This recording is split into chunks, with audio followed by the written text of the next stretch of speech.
le ministère de la Culture et la Direction nationale du livre sont fiers d'annoncer l'organisation de la 2e édition de la Foire internationale du livre d'Haïti, FILA, qui aura lieu du 11 au 14 décembre 2014 au Palais municipal de Delma. Cette année, l'invité d'honneur n'est autre que le prolifique, remarquable Michel Soukar, aux multiples chapeaux, qui se passe de présentation d'ailleurs. Il est à la fois, comme vous le savez, journaliste, romancier, historien, professeur. Il a déjà publié plus d'une vingtaine d'ouvrages, dont les derniers sont disponibles dans la collection Textes retrouvés. La sélection du pays à l'honneur n'a pas fait l'objet de grands débats au sein du comité d'organisation. C'est un pays ami, un pays frère. Il s'agit de Cuba. La proximité des deux territoires a joué pour beaucoup dans le choix final, tout en considérant les relations qui existent déjà dans divers domaines. Et pour renforcer les liens d'amitié et de fraternité, il s'avère incontournable de créer une brèche dans la littérature pour un moment d'échange inoubliable. José Martí et Aléo Carpentier sont des écrivains cubains qui ont séjourné au moins une fois en Haïti. Quant au dernier, durant son séjour dans le Nord en 1943, il s'intéressa à l'histoire d'Haïti et cela a donné naissance à un beau texte baptisé Le Royaume de ce monde, qui est d'ailleurs considéré comme son œuvre majeure. Il n'y a rien de plus réjouissant que lorsqu'on se rapproche de ses amis, de ses frères, pour mieux se comprendre et s'apprécier. Contrairement à l'an passé, les activités se dérouleront dans certaines villes de province. Nous pouvons citer Cap-Haïtien, Saint-Marc, Gonaïves, Cancoque, Cabaret, Port-Salut, Les Cayes.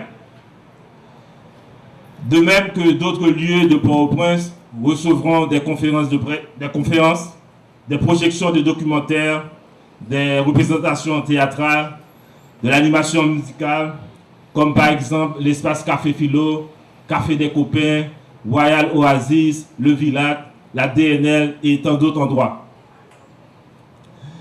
Le thème de cette édition est le suivant: partager le savoir pour changer le monde. À la DNL, nous croyons que la connaissance ne doit pas rester dans l'escarcelle d'une minorité cloisonnée dans les méandres de la mégalomanie. Il faut établir des voies de communication tangibles entre les différents peuples qui habitent ce village afin d'appréhender à sa juste valeur la quintessence de la vie.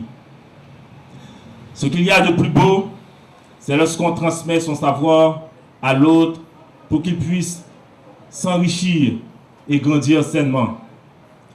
En retour, il donnera ce qu'il a de meilleur. C'est un plaisir que j'ai répondu à l'invitation de la Direction nationale du livre pour être l'invité d'honneur de sa 2e foire internationale.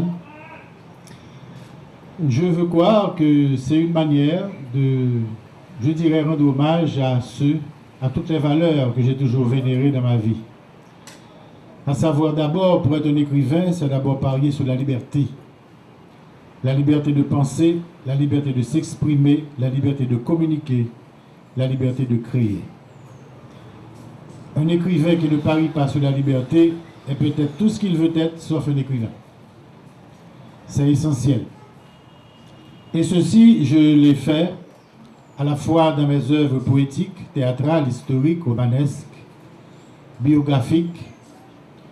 Et je pense que ce pari, je le tiendrai jusqu'à la fin de mes jours, et c'est cet héritage que je laisserai à la postérité. C'est pour moi un plaisir de partager cette table de fêter le livre avec vous autres, jeunesse de ce pays, jeunesse de mon pays. Et je vous dirai qu'une seule chose. Si vous croyez dans des valeurs sûres, ne les abandonnez pas. Ne les négociez pas en échange de qu'est-ce que soit ce qu'on peut vous offrir de matériel. Si vous croyez dans des valeurs sûres, qui sont les valeurs de l'esprit, des valeurs de beauté, les valeurs d'humanité, sachez dès maintenant qu'elles ne sont pas négociables et que vous devez rester fidèle à elles-mêmes jusqu'au bout. Ce n'est pas quelque chose de facile, croyez-moi, mais cependant, vous aurez la satisfaction de pouvoir toujours le matin vous contempler dans un miroir et de n'avoir pas à baisser les yeux. Et vous aurez toujours la satisfaction demain de pouvoir parler aux jeunes, de pouvoir parler à vos enfants, sans avoir honte, en leur disant que vous leur avez légué un nom dont ils n'ont.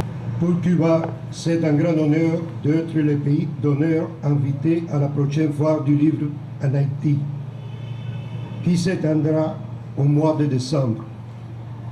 À l'occasion, une importante délégation des intellectuels cubains liés aux différents domaines de la littérature et les arts seront présents pour représenter les diverses institutions responsabilisées de la culture et l'éducation.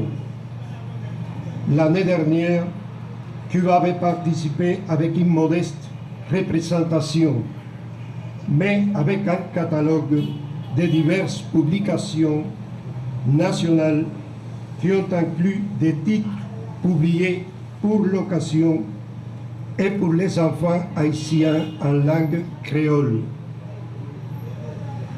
À partir du triomphe de la Révolution en 1959, notre gouvernement avait eu comme priorité l'éradication de l'analphabétisme et de donner accès à tous les enfants à l'école. C'est ainsi que dans une année, on avait éradiqué l'illettrisme dans notre pays à partir d'une vaste campagne dans laquelle la pensée de notre héros national, José Martí, se faisait réalité. Être culte. La 20e foire à Cuba a été dédiée au bicentenaire de l'indépendance de l'Amérique et à la révolution haïtienne. Une fois encore, je ne manque pas de remercier les organisateurs pour ces symboles d'amitié envers notre pays et à la reconnaissance que Cuba fait dans les domaines de l'éducation,